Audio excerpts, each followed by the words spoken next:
muitos mal considerada, incorretamente considerada. E falar de sustentabilidade é também falar da cultura. Nós vemos como a cultura foi fortemente afetada por este confinamento.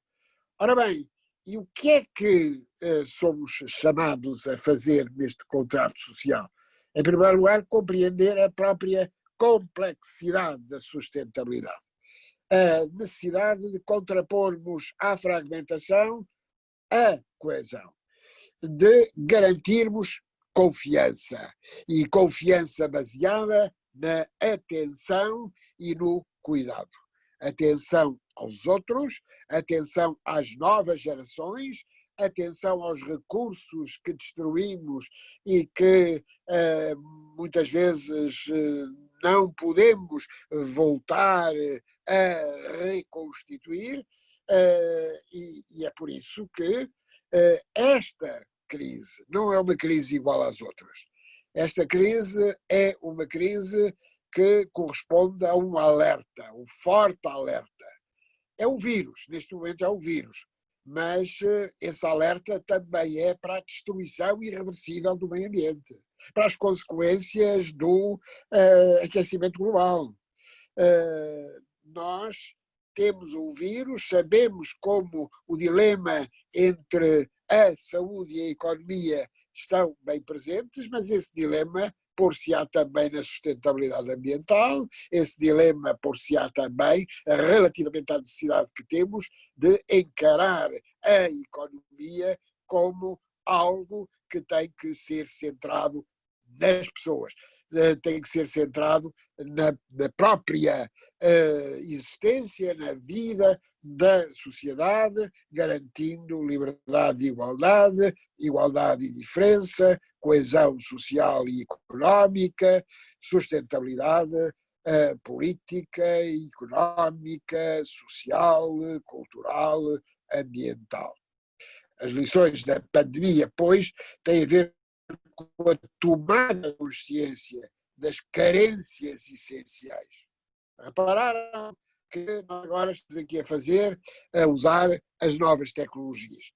A digitalização permitiu-nos que, na distância, nós pudéssemos continuar a comunicar. Mas atenção, ainda há pouco, falando com amigos meus, especialistas na educação, nós dissemos, nós temos um desafio muito grande neste momento relativamente à educação, é que não se educa à distância. A educação não se faz à distância. Nós podemos dar informação, conhecimento, podemos dar instrumentos às pessoas, mas, verdadeiramente, a educação faz-se pelo exemplo, pela experiência, pela proximidade. E esse é o desafio fundamental que vamos ter no próximo ano letivo. Não é possível garantir, ao longo do tempo, que haja uma educação, uma aprendizagem adequada, sem a noção de cidadania.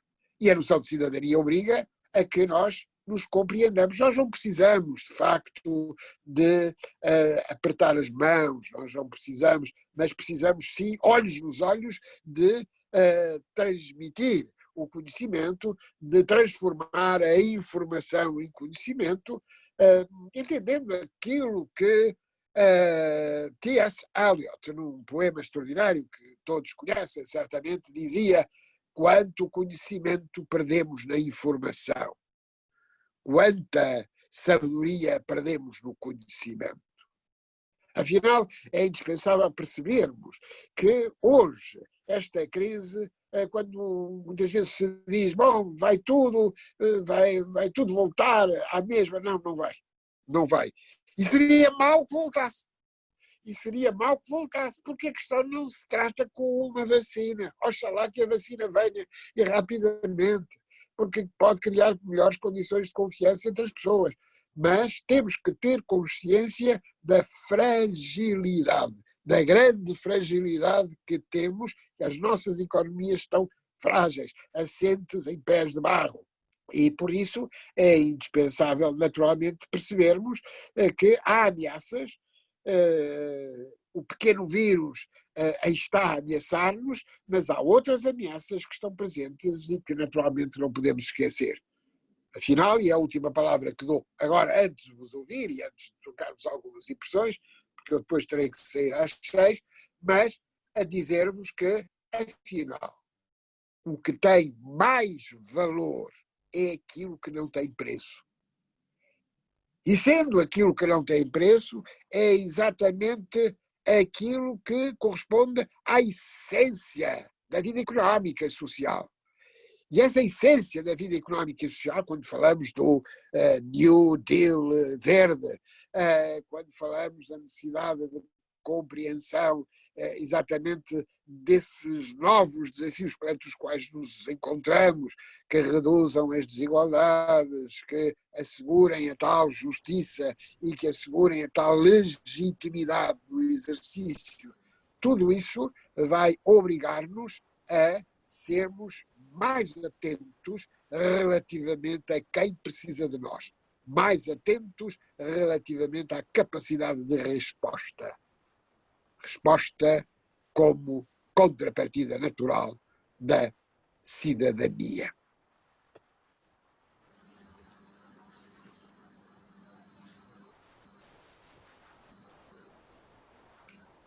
Muito obrigado, Guilherme Oliveira Martins, por esta magnífica apresentação. Querido amigo Fernando, não houve interrupções? Como? Não houve interrupções? Ouviu-se bem? Ou... Penso que sim. Eu aqui no meu posto de escuta ouvi tudo, a imagem uma outra vez tremeu, mas penso que de modo geral todos puderam acompanhar e ninguém fez sinal de perturbação. E eu tenho um quarto de hora para podermos conversar um pouco, não sei. Então podemos abrir o espaço a dúvidas ou questões que queiram levantar e também contraditar, naturalmente, porque faz parte da nossa convivência manifestarmos ideias porventura diferentes. Em todo caso, deixem-me só comentar, usar a frase que no final da sua excelente intervenção o Guilherme Oliveira Martins usou, que é aquilo que tem mais valor é o que não tem preço, e lembrar uma frase simétrica de um escritor inglês que definia o cinismo, a atitude cínica na vida, como a atitude daquela pessoa que, sabendo o preço de todas as coisas, ignorava o valor também de todas elas. E a cidadania está um pouco neste terreno, não é? Tem que ser algo que valorizamos e que reconhecemos que não tem preço, porque se lhe dermos um preço, perdemos o valor que é a cidadania. Nem mais. Com a dívida... Esta frase... Foi só um comentário de partida. Quem quiser intervir, muito bem. Julgo que há um sinalzinho. Ótimo, muito bom. Maria Fernandes, quer intervir? Não sei, boa tarde, está-me a ouvir? Muito bem. Ok, realmente boa tarde a todos, é uma intervenção lateral. Eu gostei imenso de ouvir o professor Guilherme Oliveira Martins. Permita-me apenas que não comungue consigo uma afirmação que fez e repetiu, que tem a ver com a crise de 2008 que imputou ao Supremo. Ora, eu, tanto quanto julgo saber, em Portugal a crise do Supremo foi 0,0. Tínhamos apenas dois bancos que tinham meia dúzia de milhões de euros de dívida, portanto, infectada com o Supremo. Do resto não, portanto, na minha opinião, a crise de 2008 teve a ver com o endividamento da dívida pública portuguesa, não teve nada, nós não, digamos, que eu saiba, não tivemos nenhum prejuízo com as dívidas do Supremo. Não está de acordo? Estou, não interprete mal o que eu disse, estou de acordo consigo. O que aconteceu em 2008, na sequência do subprime, foi a tentação de se julgar que, em termos globais, a inovação económica se confundia com a velocidade de circulação monetária. Ora bem, pôr a circulação monetária, nós vimos isso, os IUPIs, que correspondem à geração anterior, gerar dinheiro rápido, dinheiro fácil, mas verdadeiramente não criar riqueza. Não criar, e sobretudo não contribuir para a sustentabilidade. Portanto, essa é que é a questão. Portanto, não basta, porque se eu crio riqueza, eu estou inteiramente de acordo consigo, não é? Se eu crio riqueza destruindo recursos, não é, irreversivelmente, obviamente que isso não é verdadeira criação de riqueza. Obrigado. Mais questões? Já agora posso acrescentar, Fernando, o seguinte: muitas vezes se falou em 2008 da crise da dívida soberana. E eu dou um exemplo sempre da Espanha e da Irlanda, que tinham superávit, não é? E, portanto, e que foram afetados fortemente pela crise. Portanto, foi algo com várias razões, várias raízes, e, portanto, agora, tudo isto esteve interligado, porque em determinado momento, quando ocorre o subprime, julgou-se que a Europa estava imune, não é? Imune. E a Europa não estava imune, a Europa foi fortemente afetada pela crise de 2008, até países que tinham superávit, como a Irlanda, que foi diretamente afetada pela economia norte-americana, como é evidente. Pois, mas permita-me também que lhe diga que no caso da Espanha, a crise em Espanha, a razão foi exatamente do subprime, porque eles tinham um excesso de liquidez e, em vez de aplicarem os bancos os seus fundos em crédito às empresas ou em títulos negociáveis bons, portanto, investiram em dívida nas obrigações hipotecárias do subprime. Portanto, na Irlanda foi mesmo, o efeito foi do subprime, contrariamente, nós foi dívida pública. Mas na Irlanda, Irlanda acho que foi subprime mesmo. Pois foi. Mas está a ver, é uma crise complexa, que tem várias razões, mas sobretudo a ideia de que a velocidade da circulação monetária vai compensar a falta de inovação. Essa é que é a grande questão. Eu não posso mais estar de acordo consigo, por isso eu agora dei um exemplo. Para concordar consigo, dei um exemplo da Irlanda e da Espanha, que justamente diferente da situação portuguesa, como é evidente. Claro.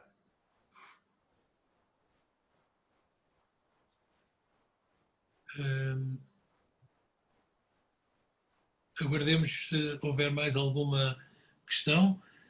De qualquer forma, eu próprio levantaria aqui uma questão, que é a seguinte: nós temos nós necessitamos, para materializar a ideia e o conceito mesmo de cidadania, precisamos de garantir coletivamente, na sociedade que quer respeitar esse estatuto de cada um dos seus membros, precisamos de garantir um conjunto de bens muito variados, e na intervenção Claro. o Guilherme mencionou vários, desde a segurança de pessoas e bens, que permite uma vida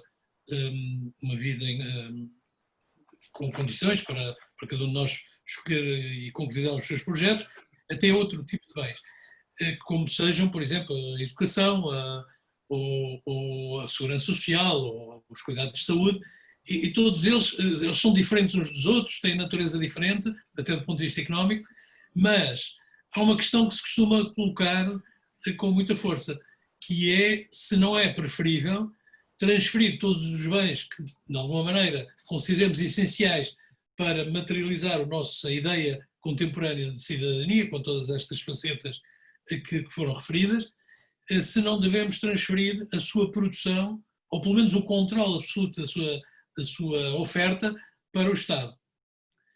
Ao contrário, algumas décadas atrás, e sobretudo anos 80 e ainda em parte 90, pensou-se com muita força exatamente o contrário, que mesmo aqueles bens que tradicionalmente associamos à função de soberania, como por exemplo a segurança e a ação das polícias, as prisões até, e a gestão das prisões, a certa altura pensava-se que até se ganharia eficiência, a maneira como tudo isso era gerido, através de concessões ou de parcerias público-privadas que foram tentadas em muitos países, em áreas tão variadas como essas que referi, de polícia, de construção naval, mas para a Marinha de Guerra, etc.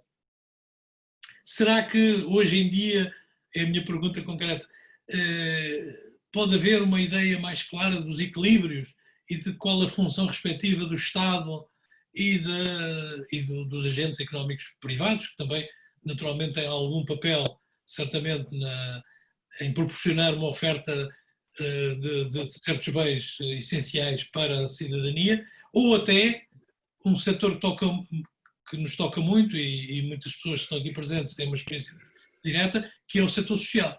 Qual é também o papel do setor social em garantir justamente aquele tipo de bens que ajudam a concretizar esta ideia de cidadania nas suas facetas mais contemporâneas que foi apresentada pelo Guilherme.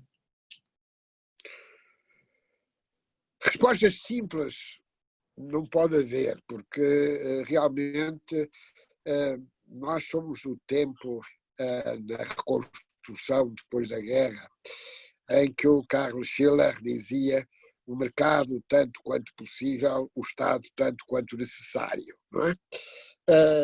Ora bem, nós temos boas experiências e más experiências dessa lógica mercantilista, não é? Na lógica mais de boas experiências e más experiências.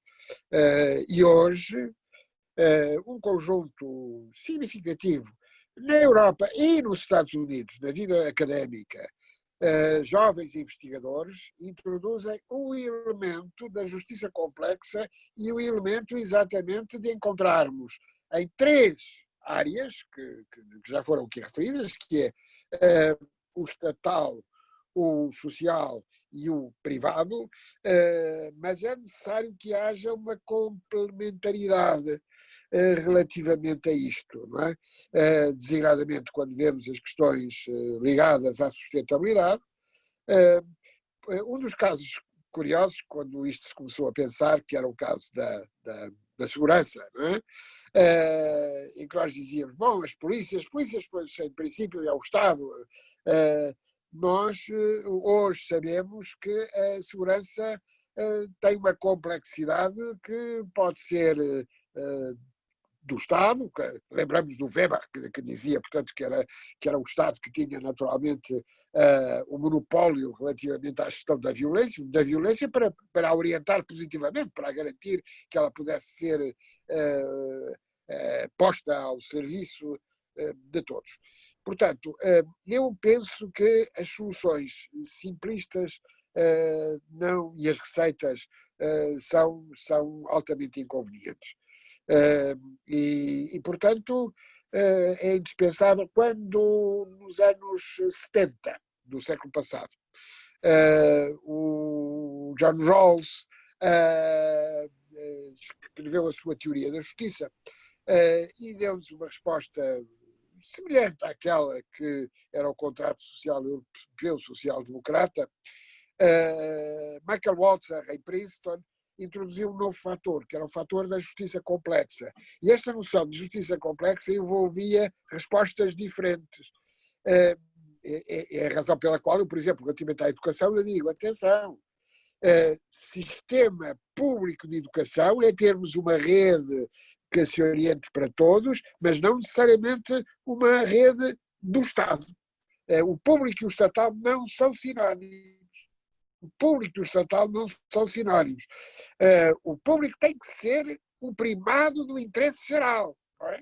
E muitas vezes o puramente privado, não é, esquece este elemento. Portanto, uma rede pública que funcione é uma rede não necessariamente estatal. O que tem é que servir todos, não é? Tem que servir o bem comum.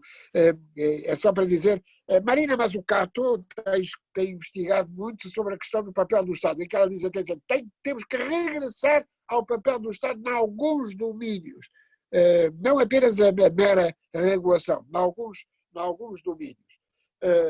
Não há soluções digamos, absolutas, não há receitas. É indispensável percebermos que o novo contrato social pressupõe as várias iniciativas, a iniciativa do Estado, a iniciativa social e a iniciativa particular.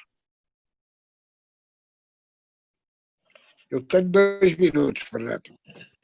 Exatamente. Então, pergunto se há mais alguma questão que possa ser ainda colocada neste... tinha que ser 1 minuto para cada coisa. Não havendo, creio que posso interpretar o sentimento de todos, termos tido a felicidade de assistir a esta intervenção completíssima e brilhante do nosso preletor, e acho que saímos todos um bocadinho mais ricos hoje se tivermos estado realmente atentos a esta magnífica aula, lição que nos foi proporcionada. Os meus agradecimentos novamente ao Oliveira Martins, e está concluída a nossa sessão.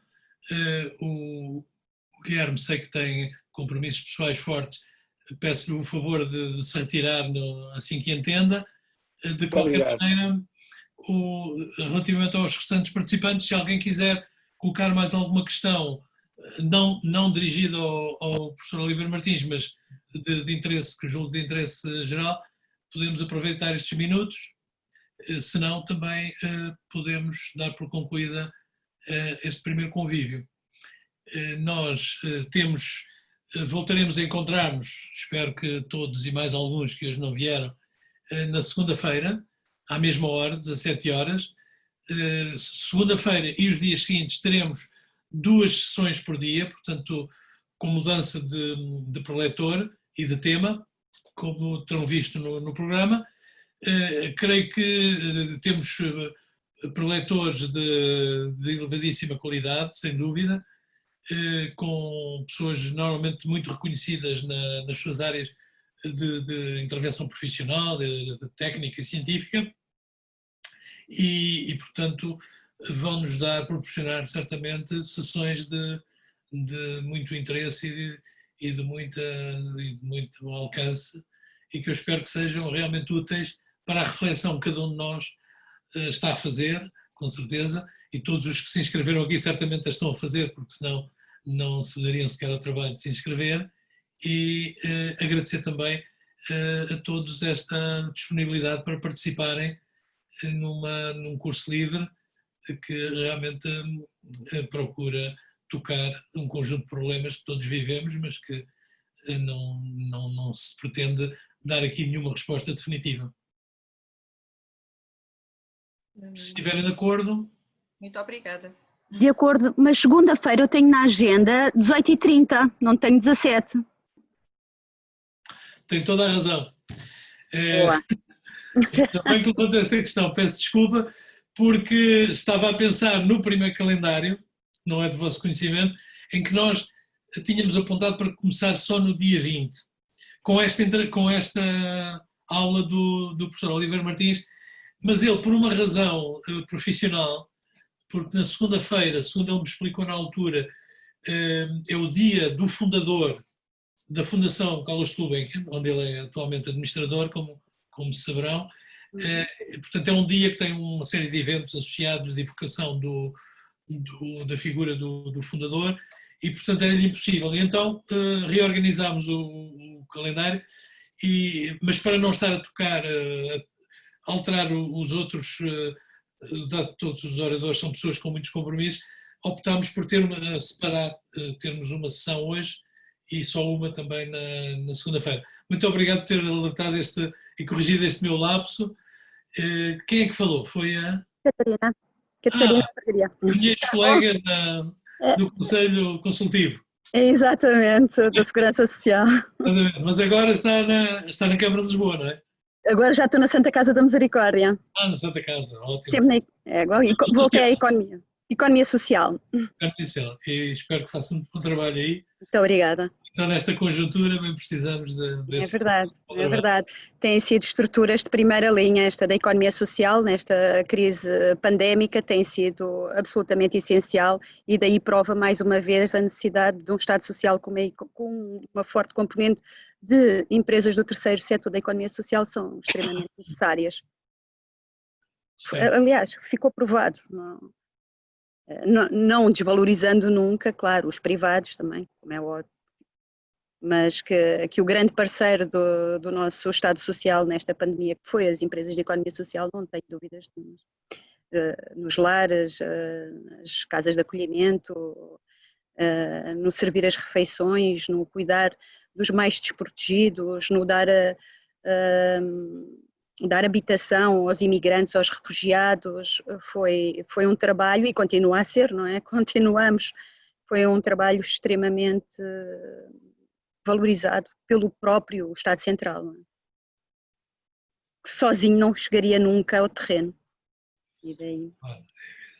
Esta ideia que o Guilherme Oliveira Martins agora enfatizou muito da complementaridade, realmente não é uma ideia teórica, nem de teóricos, é aquilo que também resulta muito da experiência de quem está no terreno. Não é? É verdade.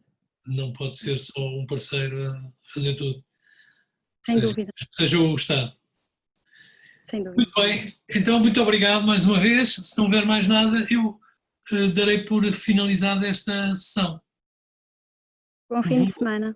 Com a vossa permissão, vou fazer bom fim de semana a todos e a todas e vou fazer aqui End Meeting for All. Eu tenho a versão inglesa, que dá sempre mais categoria.